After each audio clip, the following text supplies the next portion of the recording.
I'm Jeff Schwartz of Schwartz Performance. This is our June 2015 update. As you can see, we've made a lot of progress on this 82 S10 pickup. We fabricated a tonneau cover out of aluminum. The customer wanted a diamond plate motif. This will all get powder coated black when we're done with it. And then we're getting ready to mount the dry sump tank. We're fabricating brackets out of the same diamond plate material. And then this is also getting a nitrous oxide system, 150 shot on top of the 675 horse that the Schwartz LS7 is going to be making. It's going to be pretty crazy. Since the stock S10 dash is pretty beat up and they don't really make those as reproductions yet, we fabricated one out of metal. It'll get wrapped in leather, and you can see we already added the defroster vents and we've got the instrument panel roughed out. This 55 Chevy had a 5.3 liter and we updated it with a 650 horse Schwartz LS7. This one has a dry sump oiling system, which is standard on the LS7s. Some shops delete that, but we like to leave it there, thinking that General Motors probably had a good reason to put it on.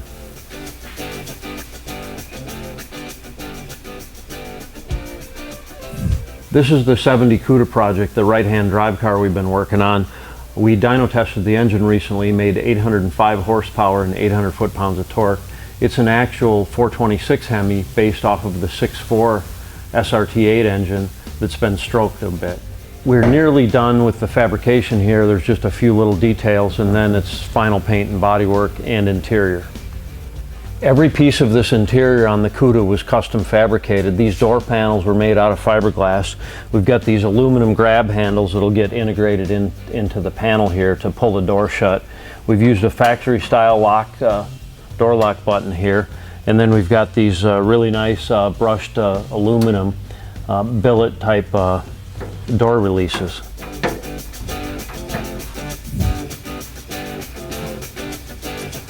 This 72 Chevy pickup was used to tool up a customer chassis.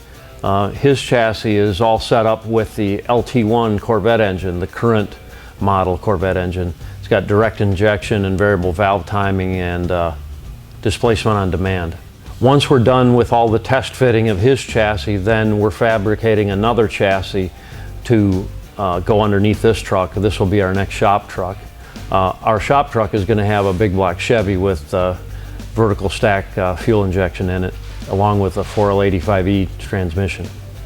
As you can see on this, we've actually engineered everything to fit a 335 tire in the front for those hardcore guys that really want to autocross and have the biggest rubber that you can possibly fit.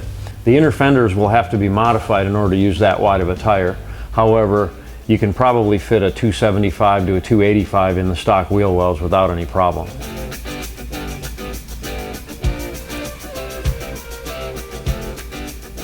Also, you can see we've set the engine back a little bit for better weight distribution. Typically pickup trucks are a little nose heavy, and by shoving that engine back a few inches, we were able to balance it out better. Wait, I thought we sold this at Barrett-Jackson. Well, actually we did, but the buyer, Paul, happened to live in Glen Ellen. So it's back in the area and we're doing a few little updates for him, and he's going to pick it up tomorrow. So keep an eye out for this thing at the local cruise nights. It'll probably be all over Chicago area.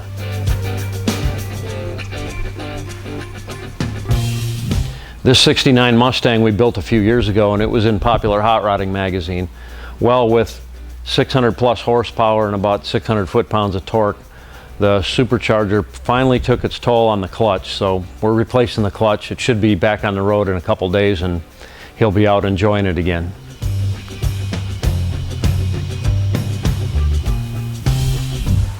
We're still working on the final assembly of this 52 Chevy pickup. As we mentioned before, it's got the grip forged wheels on it, the Schwartz G-Machine chassis, and one of our 520 horse LS3 engines, along with the Tremec 6-speed. 335s on the back, in this case Michelin's, and the owner can't wait to drive this around McHenry County.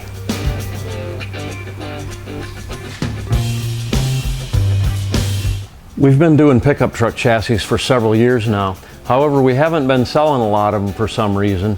We're relatively new in the market, I guess, in that realm. There's other companies that have been building truck chassis quite a bit longer than us. However, we have a lot of interesting features on our truck chassis. We use the same suspension setup is all of our G-machine chassis, which means that you can get 1.2 Gs of lateral forces with a 200 tread wear tire. So we don't compromise and put like Mustang 2-based suspension. This is our genuine G-machine chassis, just happens to be for a pickup truck. Racing style sway bar with the billet end link. It's a tubular hollow bar here. We also have aluminum steering arms and the longest shocks in the industry. So this long shock travel, when you get it down at ride height, still gives you plenty of suspension compliance and a smooth ride.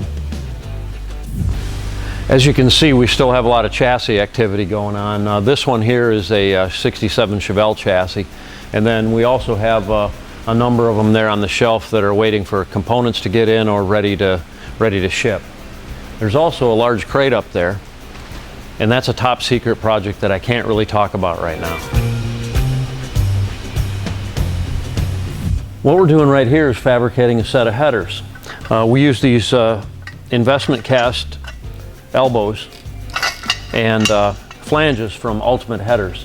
Really great product. You might ask, why is that hose connected there? Well, what we're doing here is we're purging the inside of the tube with argon. And what that does is prevent any impurities from entering the weld. If you take this apart once we're done, the inside weld will look exactly a mirror image of the outside weld. So we continually get questions about, why are your shocks mounted upside down? Actually, they're not really mounted upside down, and I'll explain in a few moments. So you might be wondering, why is Jeff kneeling down next to a dirt bike at Schwartz Performance? Well, I have a long history with dirt bikes. I started racing motocross in 1974, and I have a passion for old vintage bikes, so as a hobby, I restore them and have a little bit of a collection going on. Anyway, this bike here is a 1974 Honda CR125 Elsinore. This bike was legendary back in the day. This was the pinnacle of high technology dirt biking. The bikes weighed less than 180 pounds. The advertisement in the magazine showed a guy picking it up with his bare hands. And suspension technology, this was the highest tech suspension back in the day. You have dual shocks on the back with cooling fins on the aluminum body for heat dissipation purposes, and it had about 4 inches of travel. This was really high tech when these came out in late 73, early 74. So now we'll take a look at what happened within a few years. So Honda was the dominant Japanese force in motocross in 73, 74 after the Elsinore came out. But in 1975, Suzuki changed all that and they came out with the RM 125. This one here is actually a 100 version, and this is a 1980, but they basically were very similar for the next several years when they first introduced it in 1975. But what I wanted to point out is the shock absorbers. Suspension technology in motocross is very critical. Also, weight is an issue. And what they found is, by mounting the shock inverted, all of the mass and the weight of the shock absorber is attached to the chassis, and therefore that wheel will move up and down more freely because it's got less weight.